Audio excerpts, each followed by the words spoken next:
Bismillahirrahmanirrahim. Assalamualaikum warahmatullahi wabarakatuh dan salam with care. Kembali lagi kita dalam rancangan Return with Care, We Care, We Manage. Rancangan terbitan My Future Job Procast Center yang dibawakan khas kepada anda semua. Cawangan Return to Work bahagian perkhidmatan pekerjaan Sistem Insurans Pekerjaan Perkeso. Saya selaku hos anda pada episod yang kelima ini, Muhammad Ikmal Azim. Jadi, apa khabar tuan-tuan dan puan-puan yang sedang menonton kita pada episod kali ini? Saya harap tuan-tuan dan puan-puan dan para penonton dalam keadaan yang sihat, sejahtera dan sihat fizikal, sihat emosi.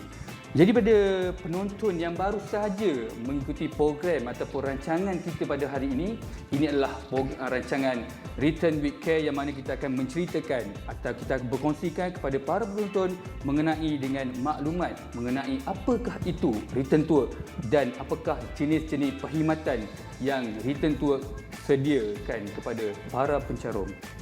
Jadi pada hari ini kami bawakan orang yang paling istimewa ni, kiranya jemputan khas untuk kita dengarkan perkongsian daripada beliau. Jadi pada segmen yang pertama ini, suka saya ingin berjemput tidak lain tidak bukan Ketua Unit Sokongan Emosi dan Kesejahteraan Sosial Return to Work RTW, Encik Abdul Muiz bin Abdul Halim. Apa khabar Encik Muiz? Sihat? Baik, Alhamdulillah. Alhamdulillah. So saya nampak pun Encik dalam keadaan yang happy pada pagi ni kan. Oh, dengar kata dapat berita baik semalam, betul eh? Betul. Alhamdulillah. Jadi untuk episod yang kelima, saya mempunyai beberapa soalan lah saya nak tanya Encik Muiz mengenai dengan tajuk kita pada hari ini. Iaitu tajuk kita pada hari ini adalah konflik kerjaya, psikologi dan WSI adalah penyelesaian anda. Jadi Encik Muiz, kalau saya boleh tahulah kan, sepanjang Encik Muiz berapa lama dah Encik Muiz berkhidmat dalam bidang psikologi dan kaunseling ni? Okey, Encik Azim, Assalamualaikum warahmatullahi wabarakatuh. Kepada semua penonton-penonton Return with Care kita pada kali ini, terima kasih Encik Azim kerana bertanya. Saya sebenarnya telah berkhidmat di dalam bidang psikologi dan kaunseling ini kalau diikutkan secara keseluruhannya hampir 20 tahun lah. Lama tu. Iaitu sejak daripada tahun 2000, saya rasa 2002 ataupun 2003 macam tu. Jadi kalau ikutkan pengalaman di Perkeso sendiri, mungkin saya bermula dengan penubuhan unit kaunseling di bahagian sumber manusia. Jadi pada masa itu kita di Perkeso kita belum ada lagi kaunselor. Jadi kita melihat kepada kepentingan untuk memberikan sokongan kaunseling dan juga emosi kepada pekerja-pekerja di Perkeso sendirilah. And then selepas itu banyaklah program-program yang telah disusun dan diatur untuk memberikan sokongan emosi dan juga kita meningkatkan potensi diri anggota Perkeso sendiri. Kemudian saya telah melihat bahawa cawangan Return to Work sendiri sangat memerlukan satu program khas bagi menyokong emosi pekerja, terutamanya kepada mereka yang kemalangan ataupun yang sedang mengikuti program Return to Work. Jadi mungkin selama ini kita telah memberikan banyak fokus kepada pemulihan fizikal. Jadi saya melihat bahawa sokongan emosi juga penting untuk kita berikan kepada pencarum-pencarum kita yang mengikuti program Return to Work, terutamanya yang dalam tempoh pemulihan. Jadi selain daripada kita memberikan bimbingan psikologi, kita memberikan sokongan emosi dan juga kita juga memberikan sokongan psikologi kepada majikan-majikan seperti beberapa program yang telah kita aturkanlah untuk tahun ini. Jadi bermula pada tahun 2018 saya telah keluar daripada unit psikologi di bahagian sumber manusia dan saya memberikan fokus kepada elemen pengurusan kes dengan memberikan tumpuan kepada pengurusan emosi dan juga psikologi di cawangan Return to Work sendirilah.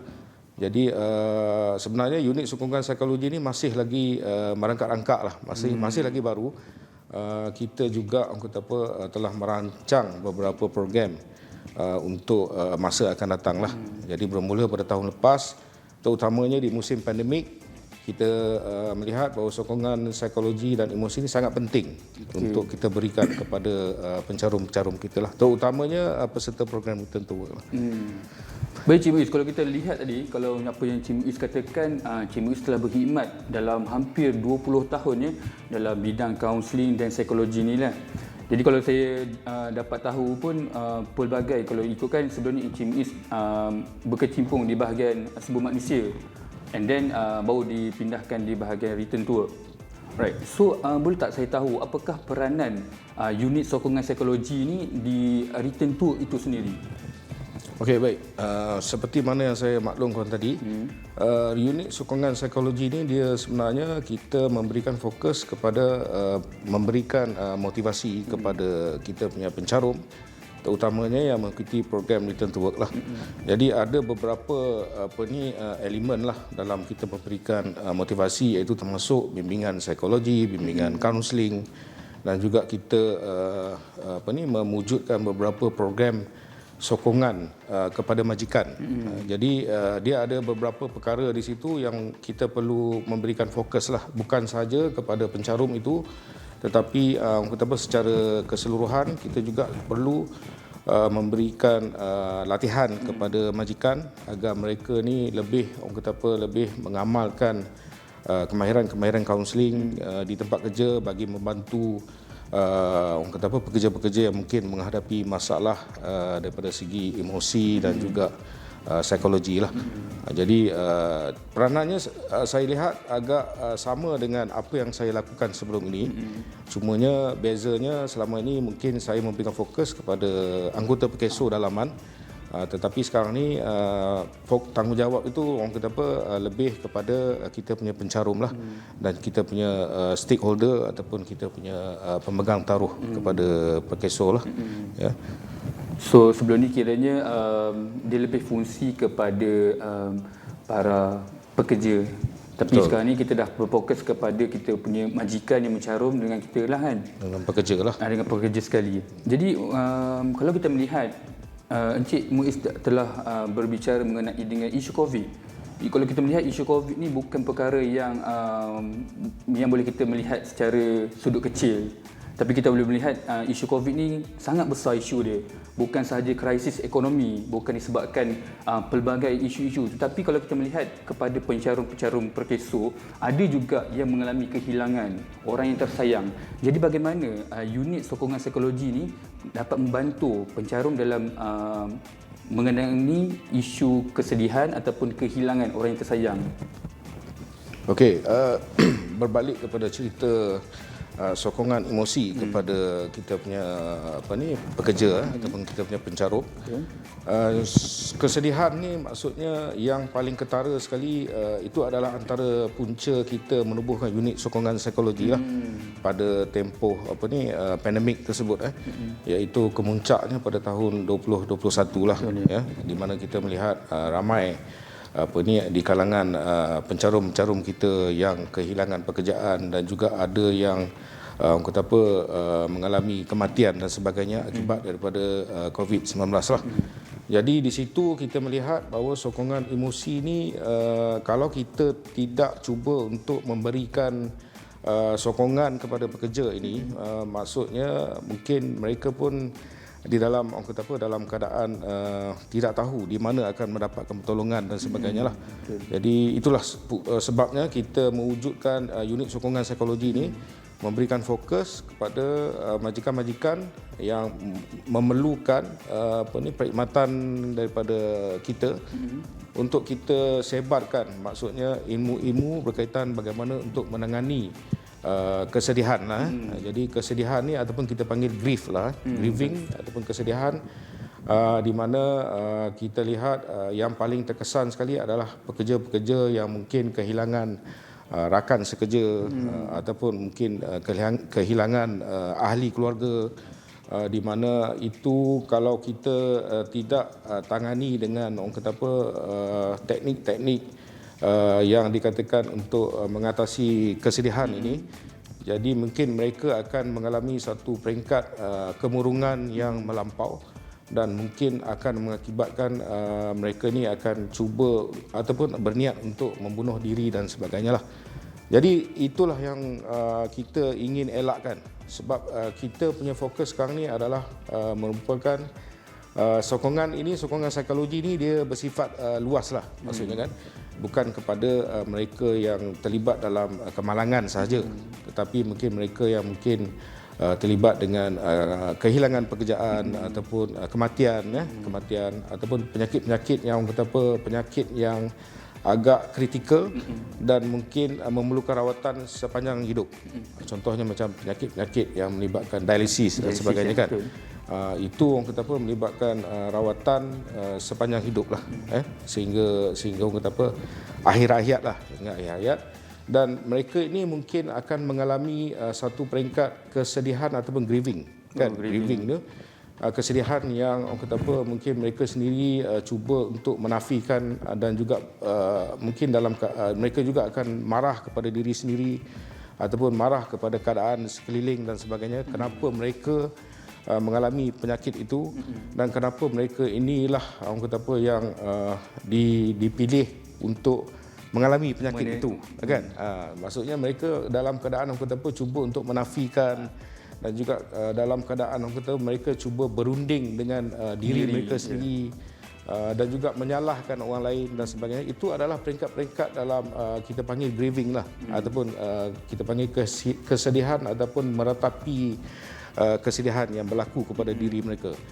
Jadi perkara-perkara begini yang kita perlu memberikan fokus yang lebih mendalam, supaya apabila kita memberikan sokongan psikologi ataupun sokongan emosi kepada pencarum-pencarum pekeso di luar sana, jadi kita akan melihat bahawa elemen-elemen grieving ni sangat penting lah untuk kita tangani kan, supaya perkara tersebut agar mereka dapat menerima keadaan itu dengan penuh redha dan orang kata apa, ikhlas lah. Jadi mereka perlu sebenarnya teruskan kehidupan walaupun mereka dalam keadaan yang memerlukan rawatan sepanjang hidup dan sebagainya. Jadi sekiranya kita tidak memberikan sokongan emosi dan juga motivasi kepada mereka, kemungkinan perkara ini akan menyebabkan mereka ada yang sehingga membunuh diri lah. Itu perkara terakhir yang kita ingin dengar lah.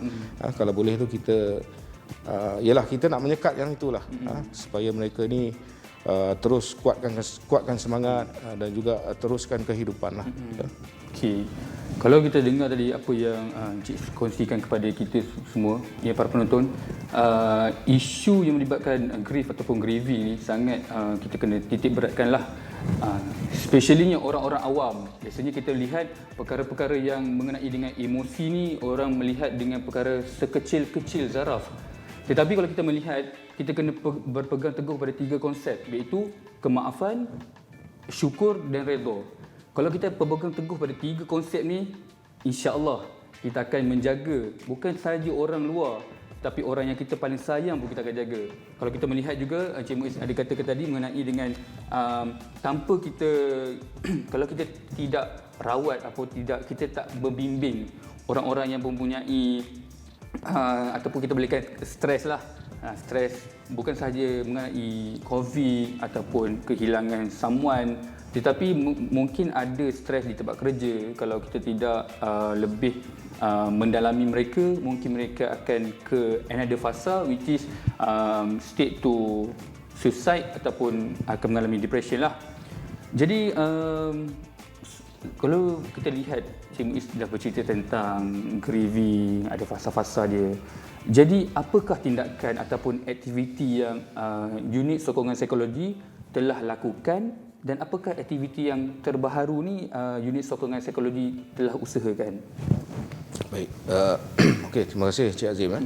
Jadi kita di unit sokongan psikologi ini kita telah menjalankan beberapa perkara ataupun aktiviti lah, perkhidmatan yang kita mulakan dengan teli sokongan emosi lah. Teli sokongan emosi itu kita mulakan bagi membuka ruang kepada pencarum-pencarum di luar sana untuk berkongsi isu ataupun masalah yang mungkin mereka hadapi, terutamanya bermula daripada musim pandemik yang lalulah. Jadi perkhidmatan itu adalah perkhidmatan yang kita berikan pada peringkat awal. Dan juga kita teruskan juga dengan program-program seperti program pengurusan orang kata psycho education lah, pendidikan psikologi, di mana kita berikan dan kita buka kepada semua pencarum-pencarum kita, dan kita adakan webinar dan sebagainya lah.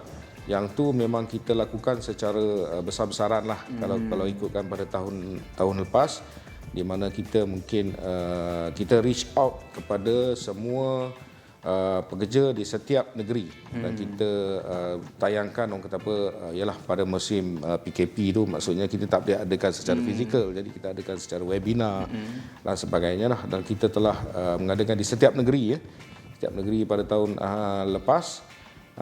Dan juga pada tahun ini kita memikirkan bahawa tanpa sokongan daripada majikan, jadi kita tidak dapat memberikan sokongan yang penuh, ataupun kita dapat memberikan perkhidmatan ini secara menyeluruh kepada pencarum-pencarum kita lah yang yang begitu ramai sekali, dibandingkan dengan mungkin jumlah kaunselor-kaunselor berdaftar di cawangan return to work. Jadi dengan itu kita memulakan satu program yang kita panggil program Power at Work ataupun Wellness Responder, bertujuan untuk melatih wakil-wakil majikan di tempat kerja agar mereka sendiri boleh membuat saringan awal dan juga mempelajari kemahiran dan juga teknik-teknik kaunseling lah, ataupun yalah mereka ni sebagai orang first punya ataupun orang utama di tempat kerja yang mungkin boleh mengenal pasti pekerjanya yang mungkin mengalami isu-isu stres dan sebagainya lah. Jadi dengan ilmu yang mereka dapat ini, ilmu asas lah, ilmu asas berkaitan dengan kaunseling dan sebagainya, kita berharap mereka dapat membuat saringan awal dan mengenal pasti ataupun merancang intervensi yang bersesuaian kepada pekerja agar mereka dapat memberikan sokongan psikologi dan emosi lah, sokongan psikologi dan emosi kepada pekerja. So ini adalah program yang kita jalankan pada tahun ini, dan alhamdulillah dia telah mendapat sambutan yang baik, di mana kita mempunyai beberapa majikan yang telah telah bekerjasama dengan kita bagi menjalankan program secara in-house dari masa ke semasa, untuk kita melatih lebih ramai lagi wakil-wakil di syarikat dalam ilmu dan kemahiran kaunseling ataupun kita panggil bimbingan psikologi lah.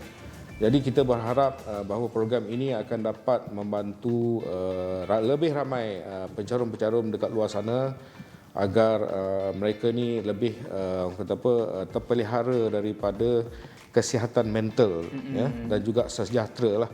Jadi itu yang penting lah, maksudnya kita nakkan pencarum-pencarum kita ni sejahtera daripada segi fizikal dan juga mental.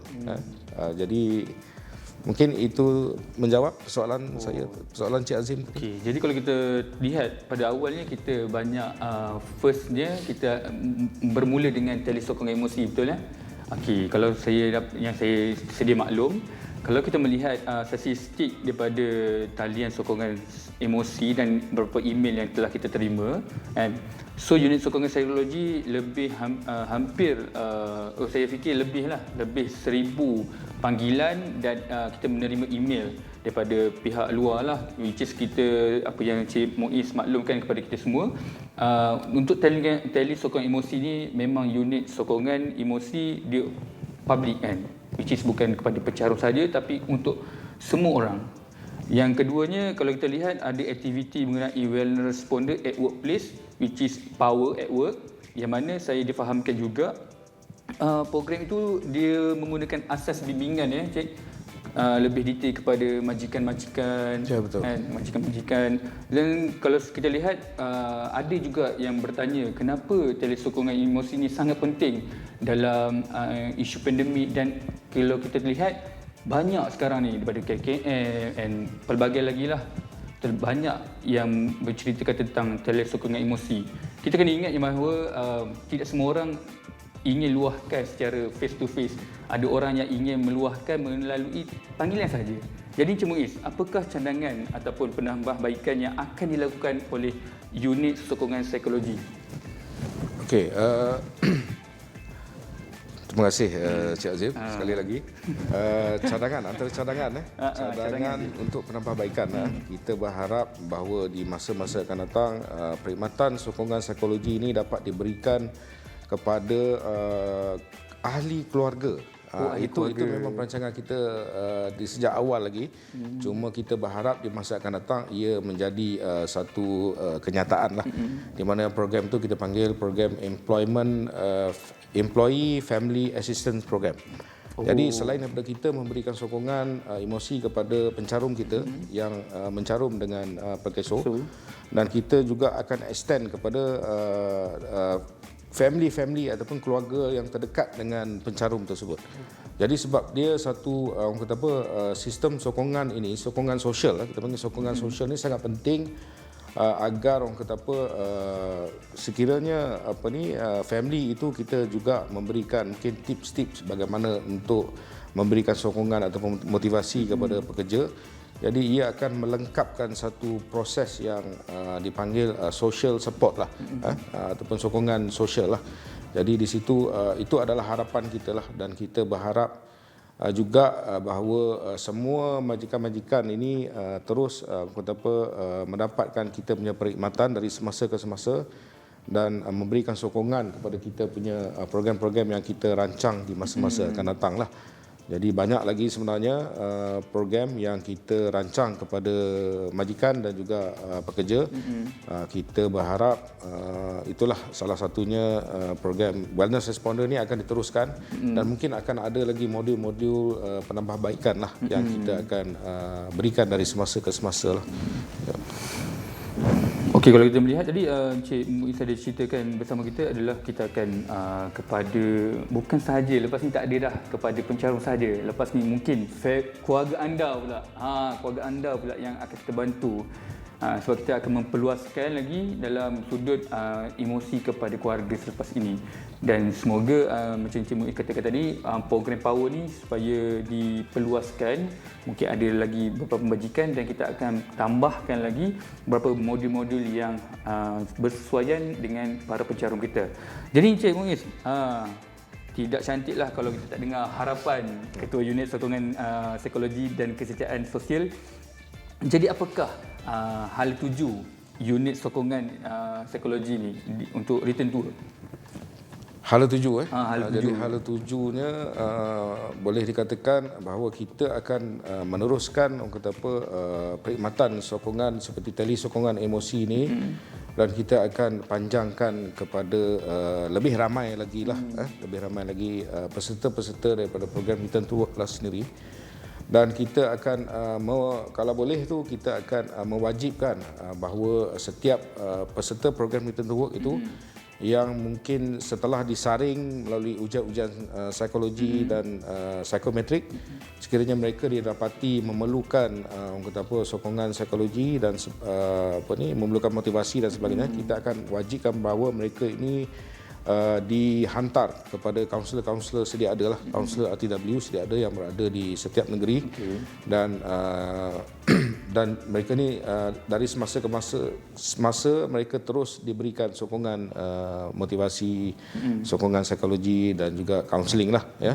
Dalam tempoh mereka mengikuti pemulihan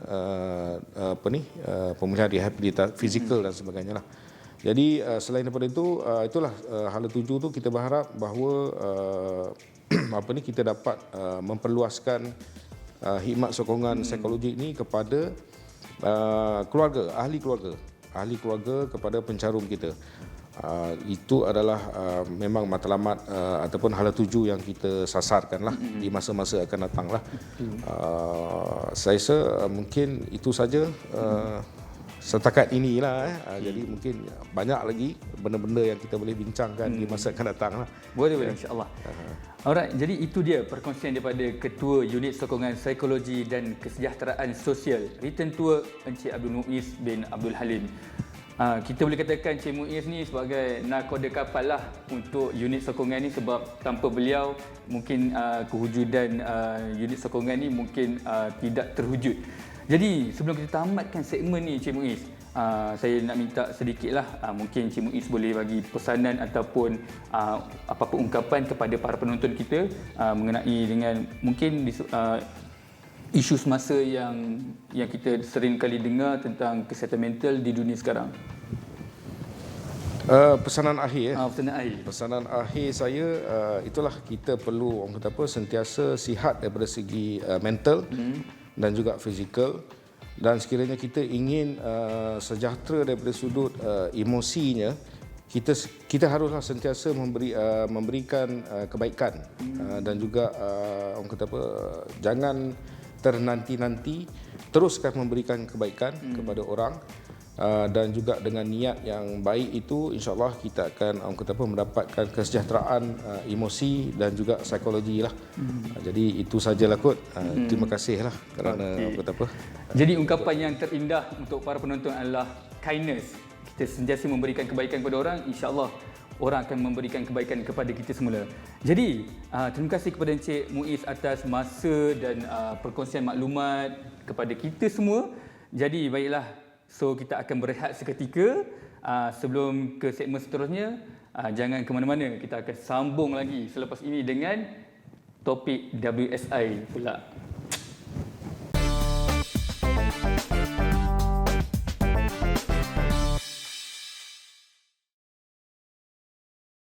Assalamualaikum. Terima kasih RTW Perkeso dan unit sokongan psikologi Perkeso kerana menganjurkan program Power. Program ni bagus, dan daripada 2 days course hari ini dan semalam, so saya dapat mempelajari macam mana kita nak handle kalau staff yang ada masalah datang kepada kita sebagai rakan sokongan, dan kita akan provide dia the info, tanya masalah dia, dan kita akan refer pada SOKSO lah kalau memerlukan apa-apa bantuan SOKSO. Program ni saya mengharap pihak Perkeso akan membuat second layer lagi. Program kedua with regard pada program ini, supaya kita lebih mantapkan lagi program mental health ni. Because mental health ini is a silent killer kan. Terima kasih Perkeso. Power, power, power. Assalamualaikum. Nama saya Muhammad Farizal bin Jamaluddin. Saya daripada Fakir Berhad, Negeri Pahang. Sepanjang 2 hari program Perkeso Wellness Responder at Workplace, unit sokongan psikologi dan kesejahteraan sosial, cawangan return to work. Sebelum saya menghadiri kursus ni, saya macam-macam tanggapan lah yang terlintas dalam fikiran saya. Tapi selepas 2 hari saya menyertai program ni, saya rasa lebih bersemangat untuk membantu rakan-rakan di tempat kerja saya. Program 2 hari ni kita lebih mengenali diri kita sendiri, daripada segi teknik, daripada ilmu yang diolah tu. Jadi kita lebih faham lah keadaan diri kita, personality kita yang sebenarnya. Harapan saya agar lebih ramai lah menyertai program ni, dan program ni patut diadakan bukan setiap negeri, di setiap daerah, untuk lebih ramai lah yang menjadi wellness respondent.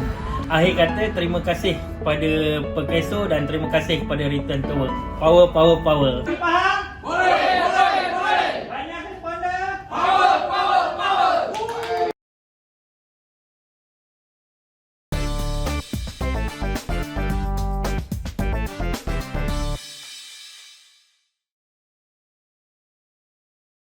Terima kasih kerana sudi bersama kami dalam rancangan Return with Care. We care, we manage. Untuk segmen yang pertama tadi, kita telah mendengar perkongsian daripada Ketua Unit Sokongan Psikologi dan Kesejahteraan Sosial oleh Encik Abdul Muiz bin Abdul Halim. Jadi untuk segmen kedua ni, kita akan mendengarkan sedikit perkongsian daripada Puan Zari Afzan bin Zainal, merupakan Ketua Unit Integrasi kerja ataupun lebih dimesrakan lagi dengan Workplace Support Intervention WSI. Jadi Puan, apa khabar? Sihat ke? Sihat, alhamdulillah. Terima kasih Azim. Jadi Puan boleh tak berceritakan kepada para penonton kita sudah berapa lama Puan dalam bidang pengurusan upaya di Return to Work, dan boleh terangkan sedikit apakah peranan dan fungsi WSI itu sendiri? Okey, Assalamualaikum dan salam sejahtera. Terima kasih kepada Azim untuk mempromosikan sesi bual bicara pada hari ini. Okey, so saya perkenalkan diri saya dulu. Saya Zari Afzal binti Zainal, selaku Ketua Unit Integrasi Kerja. Jadi untuk soalan Azim tadi, berapa pengalaman saya dalam bidang pengurusan hilang upaya. Jadi secara jujurnya saya masih baru, memang boleh dianggap barulah dalam pengurusan hilang upaya, iaitu hampir selama 1 tahun memegang jawatan sebagai Ketua Unit Integrasi Kerja.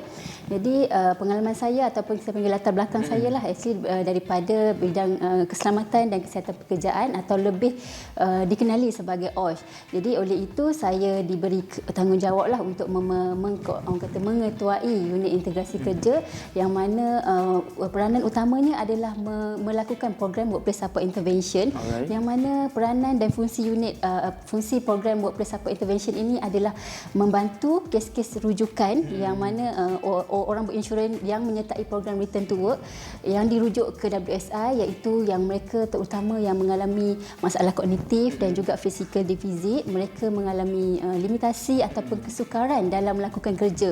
Jadi kes-kes begini dirujuk kepada unit saya, dan kami akan melakukan program Workplace Support Intervention yang mana kami menggunakan pendekatan pengurusan kes biasa.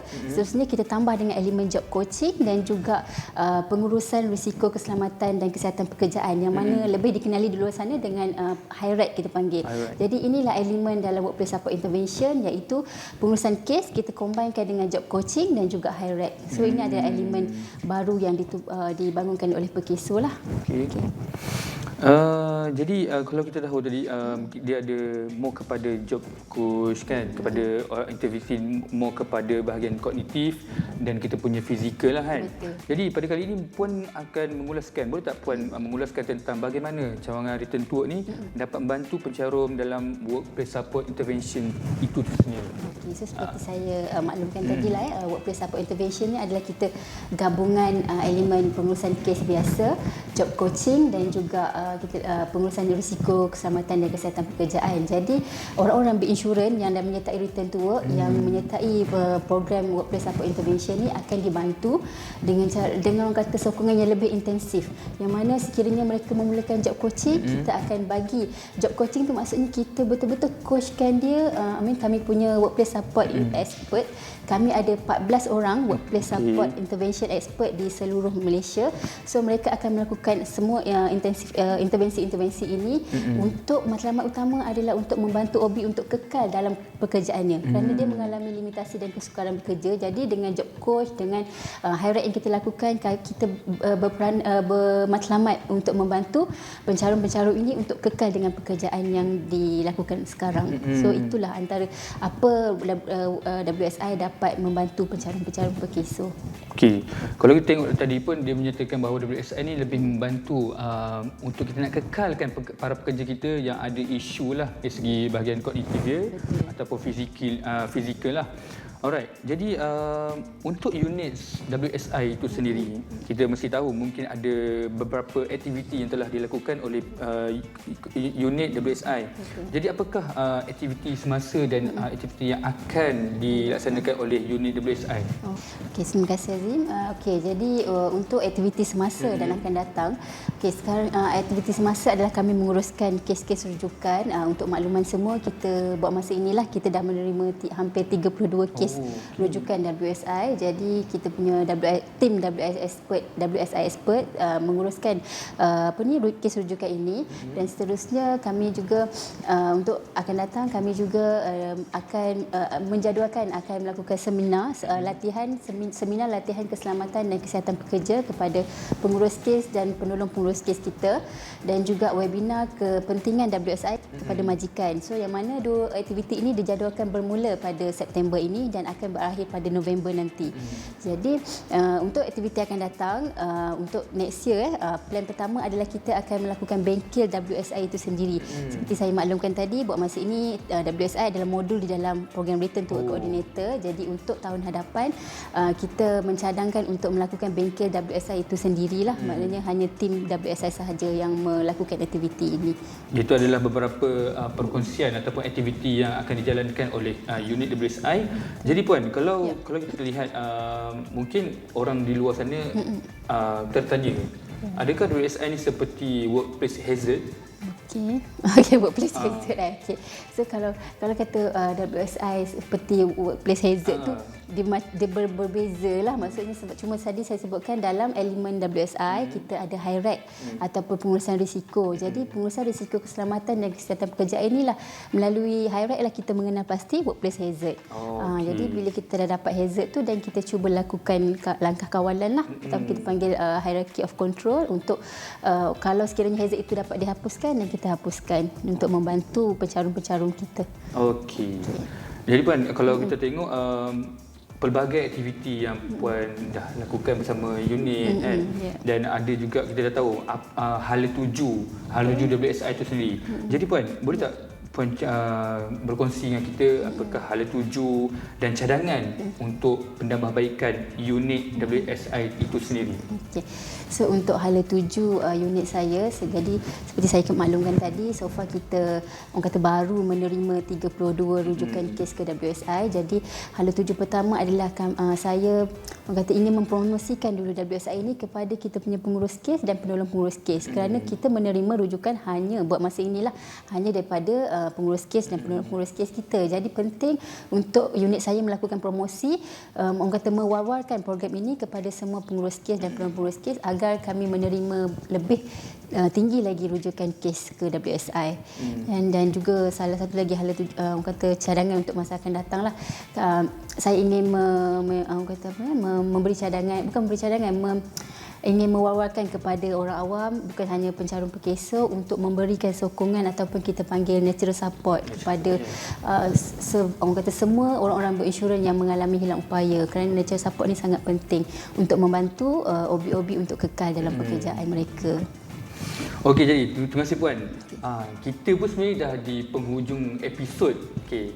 Jadi sebelum kita nak tamatkan episod kita kan, sukalah saya ingin minta Puan Zarin untuk bagi pesanan khas kepada penonton yang menonton kita untuk episod ini, pesanan untuk para penonton kita. Okey. So untuk akhirnya lah pesanan untuk para penonton semua, seperti saya cakap bagi tahu tadi, diharapkan untuk semua orang awam dan juga rakan-rakan sekerja kata jangan stigma kepada OB-OB yang mengalami hilang upaya. Mereka ini dapat dibantu sekiranya kita melakukan intervensi-intervensi yang lebih intensif. Kerana selalunya OB-OB ini tidak kekal dalam pekerjaan disebabkan oleh stigma di tempat kerja. Jadi oleh itu kekurangan support. Kekurangan support. Jadi dalam workplace support intervention inilah kita cuba membantu pencarum dengan mewujudkan natural support di tempat kerja. Okey, so itu saja aja. Okay. Terima kasih kepada Puan Zarin kerana sudi bersama dengan kita dalam episod yang kelima ini, which is yang bertajuk kita konflik di tempat kerja, psikologi dan WSI penyelesaian anda. Terima kasih juga kepada para penonton kerana bersama dengan kami daripada episod 1 sampai episod sekarang ni. Terima kasih kerana bersama-sama dengan kami. Jadi teruskan setia bersama kami di dalam episod yang seterusnya dan dengan lebih pelbagai perkongsian yang menarik untuk anda semua, dan anda juga akan mengetahui apakah itu Return to Work dan apakah fungsi-fungsi Return to Work itu sendiri. Jangan lupa untuk subscribe, like and share channel Return to Work SOTSO bagi mengikuti episod Return with Care yang seterusnya. Layari laman sesawang dan media sosial kami untuk mendapat maklumat yang seterusnya. Jadi saya Muhammad Ikmal Azim. Assalamualaikum dan salam with care, we manage.